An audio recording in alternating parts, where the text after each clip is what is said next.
বজরংবলীকে দিয়ে ভিডিওটা আজকে শুরু করলাম। আর কত পরিমাণে এসছে দেখেছো, পুরো দেওয়াল চড়ে। আরও আছে ওদিকে বসে, প্রচুর এসেছে। মা বাবা ছা সব চলে এসেছে, সব বসে আছে এখানটা। আর এই ভিডিওটা আমি করছি আমার একদম কিচেনের জানলাটা দিয়ে। আর এই ওয়ালটা একদম সামনে একটা দরজাও আছে, ওটা আমাকে সবসময় বন্ধ রাখতে হয়, নাহলে না ওরা যখন তখন ঢুকে যায়। যাই হোক, ওরা ওদের কাজ করুক, আমি আমার কাজ করি। Good morning friends, welcome back to our channel Tanu লাইফস্টাইলের একটি নতুন ভিডিওতে তোমাদের অনেক ওয়েলকাম।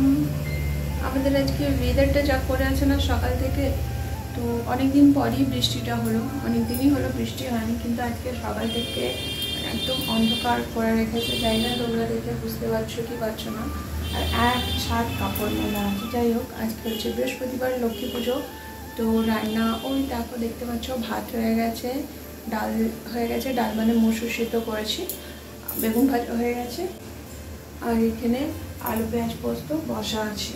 আর এদিকে দেখো চিনিটা গুঁড়ো করে রাখলাম। আমি চিনি এভাবে গুঁড়ো করে রেখে দিই, যা মাছ হয়েছে না, এভাবে গুঁড়ো করে রেখে দিলে কী হয়, মানে শরবত টরবত বানাতে সুবিধা হয়। তারপরে আমি যেমন চিনি খাই না, তো অনেকের রাইলে ওতে মানে গুলে দিতে সুবিধা হয়, নাহলে চিনিটা সেই দানা দানা থেকে যায়। আর এখানে দেখো আইসক্রিমের মোড়গুলো বার করে রেখেছি, বানাবো হচ্ছে আইসক্রিম। এদিকে কিছুটা মিক্সিতে আরও আছে, এটা নিয়ে নেবো। তো চলো, ব্লগটা তো স্টার্ট করে দিলাম, সাথে থাকো। সারাদিন কী কী করছি তোমাদের সাথে অবশ্যই শেয়ার করবো। অনেকেও স্কুল গেছে, এখন ঘড়িতে বাজছে হচ্ছে ওই দেখো 11টা। আর বোতল টোতল সব খালি আছে, ওগুলোকে ভরতে হবে। জল ছিল না, এই জাস্ট জল দিয়ে গেল। রুম সব ক্লিন হয়ে গেছে, সব শেয়ার করে দিই। অনেকদিন পর করছি রুমগুলো শেয়ার। এই দেখো বেডরুম শেয়ার, মানে এই বেডরুমটা ক্লিন হয়ে গেছে, অনেকের রুমটাও ক্লিন হয়ে গেছে। এখানে বই টই ছিল, তো ওগুলো সব গুটিয়ে রাখলাম। ওগুলো একটু খুলে রেখে দিই, পুরো একদম অন্ধকার করে রেখেছে। বৃষ্টি এলে তখন টেনে দেবো। স্নান করিনি, এখন ঠাকুরের বাসন ধুতে হবে।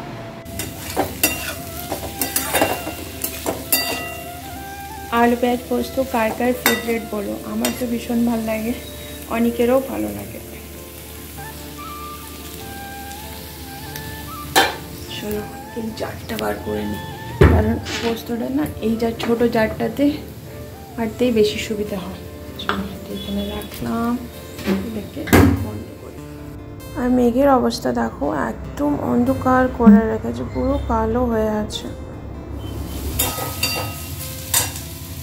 বৃষ্টি হলে ভালোই লাগে, কিন্তু কী বলো তো, এই জামা কাপড়গুলো ঘরে নিলেও শুকিয়ে যায়। এটা তো আমি তোমাদেরকে বলেছি, স্ট্যান্ডে দিয়ে দিয়ে শুকিয়ে যায়, কোনো গন্ধ থাকে না। ফ্যান চালিয়ে দিলে একদম পারফেক্ট শুকায়। বাট আমার কী হয়, যে জল পড়ে থাকে তো নিচে, এটাকে আমার ভীষণ ভয় লাগে। কারণ আমি পড়ে গেলে আমার না মানে হাত টাত আঙুল টাঙুল ভেঙে যাওয়া, এরকম একটা মানে আমার মধ্যে জানি না ঠাকুরের দেন আছে হয়তো।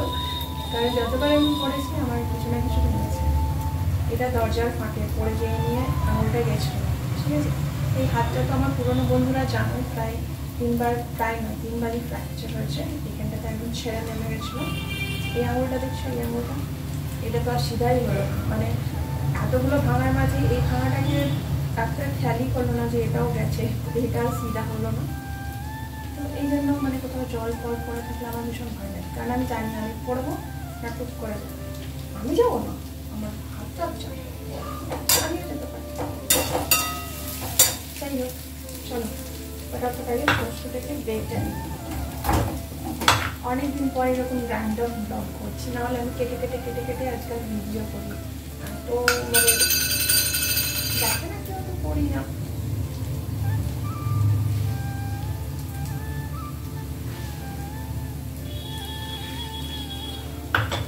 ভালো লাগে না, তাই না? ওর জন্যই দেখা।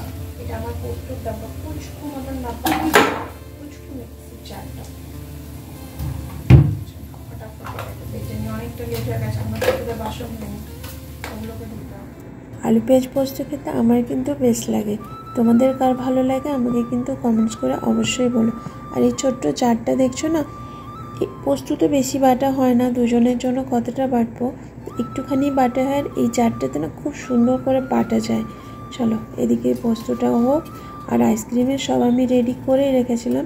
জাস্ট এবার এটা ঢেলে নিয়ে ডিপ ফ্রিজে রেখে দেবো। 4 ঘন্টা মতন রাখলেই এটা পুরো একদম ভালোভাবে জমে যাবে। বানাতেও ইজি, খেতেও টেস্টি। তোমরাও কিন্তু অবশ্যই একবার ট্রাই করে দেখো। চলো এটাকে এবার ডিপে ভরে রেখে দিই। ওই যে বললাম 4 ঘন্টা পর এটা কিন্তু একদম জমে যাবে। আর এদিকে অনেকের জন্য শরবতটা বানিয়েও রেখে দিই। আমার এখনও পর্যন্ত ঠাকুরের বাসন ধুতে বাকি আছে। চলো এবার ঝটপট করে ওটাও ধুয়ে নিই। এগুলো লাগানো হয়ে গেছে, তোমাদের সাথে শেয়ার করা হয়নি। আর বলেছিলাম যে কীরকম কী তোমাদেরকে ফিডব্যাক অবশ্যই দেবো। তো জিনিসটা কিন্তু খুব সুন্দর, ভীষণই ভালো। মানে আমি তো বলবো তোমরা প্রত্যেকে নিতে পারো, সত্যি খুব সুন্দর। আমি শুধু দেখছি বৃষ্টি হচ্ছে না, জামা কাপড়গুলো নিয়ে টেনশন। চলো র্যাকগুলো তোমাদের সাথে। এখানে একটা আমি লাগিয়েছি একদম কিচেনে সিঙ্কটার ওপরে, আর একটু উপরে ভাবলাম দেবো, নিলাম না, এখানে তো অ্যাকোয়াগার্ড যাবে, তো সেই জন্য বেশি উপরে করলাম না, এখানে দিলাম। আর এটা আমার লাগানোর কারণ এটাই যে এটার ওপরে আমি ওই বাসন মাজার স্কচ ব্রাইট, তারপর যেই জিনিসগুলো থাকে তো সেগুলো রাখার জন্য। আর এটা কি বলো তো, এই যে এইভাবে খুললাম, তো এটা তুমি ধুয়ে ধায়ে আবার পরিষ্কার করে রেখে দিতে পারো। তো ভীষণ ভালো, আমি তো বলবো প্রত্যেকে নিতে পারে। আর আগে আমার এইখানটাতে থাকতো তো একটু জল জল হয়ে থাকতো, আমার ভালো লাগতো না। এখানে আছে একদম ড্রাই হয়ে আছে। আর চলো আরেকটা কোথায় লাগিয়েছি সেটাও তোমাদেরকে দেখাই। আরেকটা লাগিয়েছি ওই দেখো, দেখতে পাচ্ছ এই হারপিক টারপিকগুলো আগে এটার ওপরে থাকতো, তো এখন ওখানে ওটা দিয়ে দিয়েছি। কর্নার একটার উপরে আছে, বেশ ভালো জিনিসটা, আমি তো বলবো তোমরা নিতে পারো।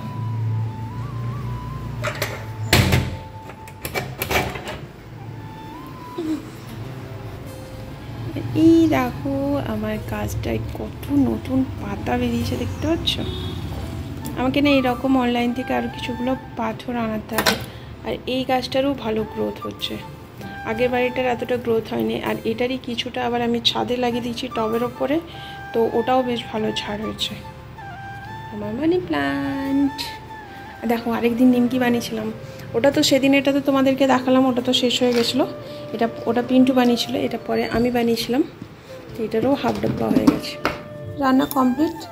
আরেকবার কিচেনটাকে মুছে নিচ্ছি। ঝর্ণা একবার সকালে মুছে দিয়ে গেছে, বাট রান্না করার পর আমি আরেকবার ভালো করে মুছে নিই, নাহলে জল টল এদিকে পড়ে থাকে। যে শুরু হয়ে গেছে, বাট জামা কাপড়গুলো আমি এখন আর তুলতে যাবো না, অনেকটা দেরি হয়ে গেছে। স্নানটা করে নিই, বাবাটা ভিজে গেছে, পুজো করে এসে ছাদে ফুল তুলতে যাবো, বাড়িতে তখন তুলে নিয়ে আসবো। দেখো এখানে ঠাকুরের বাসনগুলো সব ধুয়ে এখানে রেখে দিয়েছি। স্নানটা সেরে নিই, 12টা 5 বেজে গেছে। ফোনে একদম চার্জ নেই, ফোনটা চার্জে বসাবো।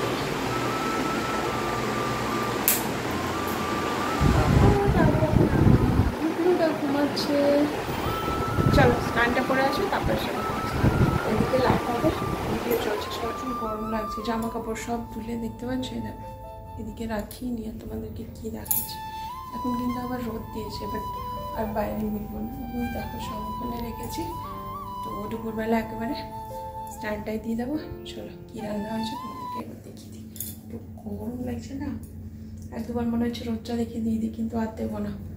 এখানে আছে ভাত, ওটা আর খুললাম না। এখানে আছে ডাল সরি, এখানে আছে বেগুন ভাজা, এদিকে আছে পোস্ত, আর শসাটা কাটবো, রায়তাটা ফ্রিজে আছে। এই হলো আজকের লাঞ্চের মেনু। আর ওদিকে ডালটা সিদ্ধ করে রেখেছি, যেটা রাতে করবো। এখনো পর্যন্ত আসেনি, এবারও ঢুকেই যাবে। কটা বাজছে এখন? 2:30, এবারও চলে আসবে। চলো জানলাগুলো এবার বন্ধ করে দিই। রোদটা দেখে একবার করে মনে হচ্ছে না সব জামা কাপড়গুলো মিলে দিই, কিন্তু না, এখনই মিলবো। আর তারপরেই দেখবো বৃষ্টি শুরু হয়ে গেছে, আর রিস্ক নেওয়া যাবে না।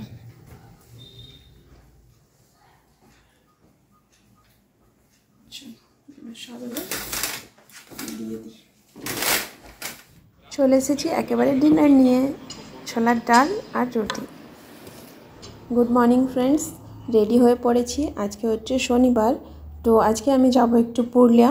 পুজো দেওয়ার আছে, বড় ঠাকুরের পুজো দেব প্রত্যেক বছর শ্রাবণ মাসে, যেহেতু এটা ঠাকুরের জন্ম মাস। তো একটা শনিবার আমি ওখানে পুজো দিই। ওখানে যারা থাকে মন্দিরের ওখানে নিজের সাধ্যমতো চেষ্টা করি যতটুকু পারি ওদেরকে খাবার দেবার। আর সারা বছরে জামা প্যান্ট যেগুলো আর পরা হয় না, জামা কাপড় সোয়েটার যা যা থাকে সব আমি রেখে দিই, আজকে যেয়ে নিয়ে সব ওদেরকে দেব। মানে অনেকের বার্থডের পর এই কাজটুকু আমি করি। তো সেই জন্যই আজকে যাচ্ছি, পুজো দেব, ওগুলো সব দেব। আর ওই যে বললাম নিজের সাধ্যমতো যতটুকু পারবো ওদেরকে খাবার দেওয়ার চেষ্টা করব। তো সব কিনে নিয়েছি, এখানে পুজো সাজিয়ে নিয়েছি। আমি বড় প্রদীপই একটা দিয়ে থাকি। এখানে ফুলের ফলের ডালা নিয়ে নিয়েছি। চলো ঠাকুরের পুজো দিয়ে আজকের মতন ভিডিওটাকে এখানেই রাখছি। দেখা হচ্ছে তোমাদের সাথে নেক্সট ভিডিওতে।